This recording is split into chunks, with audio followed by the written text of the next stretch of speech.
ಸೀಮನೆ mix ಮಾಡಿದಾರ ಎಲ್ಲ ಎರಡು ಪಂಪ್ ಇಟ್ಕೊಂಡ ಏನ ಇವಾಗ ಆಗಿದೆಯಲ್ಲ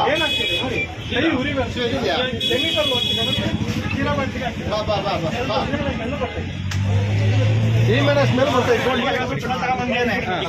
ಕೆಮಿಕಲ್ ಮಿರುಂಡ ತರ ಬಂದಿದೆ ಪೆಟ್ರೋಲ್ ಆಯ್ತಾ.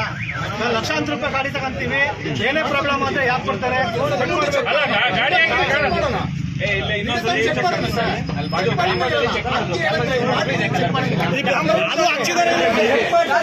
ನಗಣ ನೀವು ಇಲ್ಲಿದ್ದೀರಿ ಅಂತ ಬಂದಲ್ಲ, ಗಾಡಿ ಚೆಕ್ ಮಾಡಕ್ ಬೇಕು. ಈಗ 2 ಲಕ್ಷ ರೂಪಾಯಿ ಗಾಡಿ ಪೆಟ್ರೋಲ್ ಹಾಕಿ ಹೋಗ್ಬಿಟ್ಟು ಏನ್ ಮಾಡ್ಬೇಕು?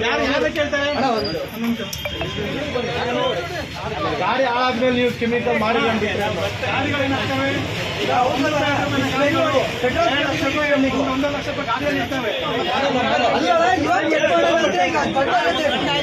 ಈಗ ಪೆಟ್ರೋಲ್ ಹೌದಾ ಅಲ್ವಾ ಇವ್ರದ್ದು ಅದಕ್ಕೆ ಹೇಳ್ಬೇಕು.